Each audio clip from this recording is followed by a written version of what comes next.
Hello everyone. So today I'm gonna be removing my stock exhaust. I have the resonator deleted and now I'm gonna be installing the APR exhaust. My car is in jack and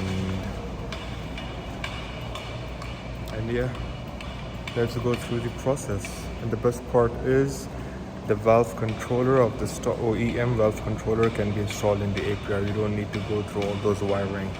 So yeah, it's a bit faster and let's see how it sounds.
Catback, APR, look at the difference.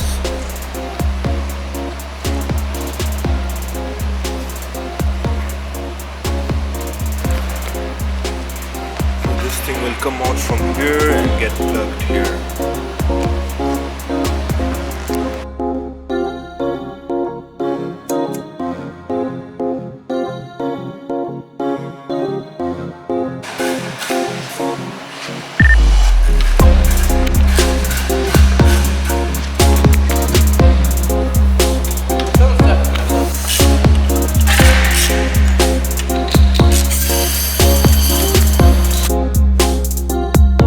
The catback is done. Now this pipe will remain.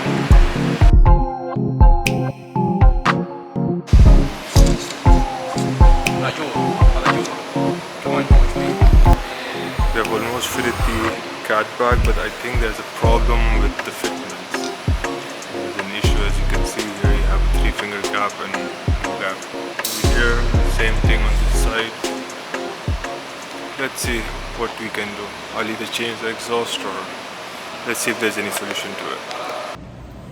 So anyways, it turned out to be that the exhaust is for the MK7R, not the MK7.5R. So what I'm gonna do is we're gonna remove it and I am gonna order a new exhaust, which is the IPE exhaust, not the APR. So yeah, so now they're removing the exhaust. And yeah, for 2 weeks I'm going to be driving the stock exhaust again because it takes 2 weeks to come. Anyways, like, comment and subscribe so you can watch the video of the IPE exhaust and how it sounds and installation, because I don't think so it's like the APR, the stock valves does not fit in the IP exhaust, so there's going to be whole wiring and stuff and it's a long process. So yeah, like, comment and subscribe.